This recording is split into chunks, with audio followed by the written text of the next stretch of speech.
ఈరోజు మనం ఈ వీడియోలో రేవంత్ రెడ్డి స్కీమ్స్ చూసేద్దాము. Hi hello welcome to my YouTube channel.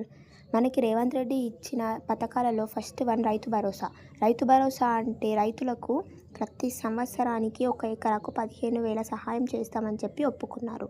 Next Mahalakshmi scheme వచ్చేసి ఆడవాళ్ళందరికీ ఫ్రీ బస్సు ప్రొవైడ్ చేస్తున్నారు. Next 200 units of free electricity. 200 units వరకు మనము ఉచితంగా విద్యుత్ని యూజ్ చేసుకోవచ్చు. ₹1 కట్టవలసిన అవసరం లేదు. ఆరోగ్యశ్రీ హెల్త్ కేర్ 5 లక్షల నుండి 10 లక్షలకు పెంచారు.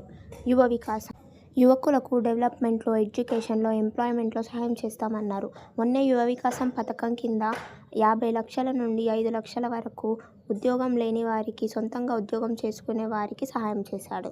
ఇందిరమ్మ ఇల్లు లేని వాళ్ళందరికీ ఇల్లు కట్టిస్తాము, స్థలం ఉన్న వారికి డబ్బులు ఇస్తాము ఇల్లు కట్టుకోవడానికి అని చెప్పారు. Infrastructure development, roads, buildings, schools, hospitals, ఇంకా మోడర్న్ ఫెసిలిటీస్ అన్నీ కూడా తెలంగాణ స్టేట్లో బిల్డ్ చేస్తామని చెప్పారు. ఆల్రెడీ మనకి ఇంటిగ్రేటెడ్ స్కూల్స్ కట్టడం కూడా స్టార్ట్. మిషన్ కాకతీయ వాటర్ కోసం అది కంటిన్యూ చేస్తూనే ఉన్నారు. హరితహారం చెట్లు పెంచుతూనే ఉన్నారు.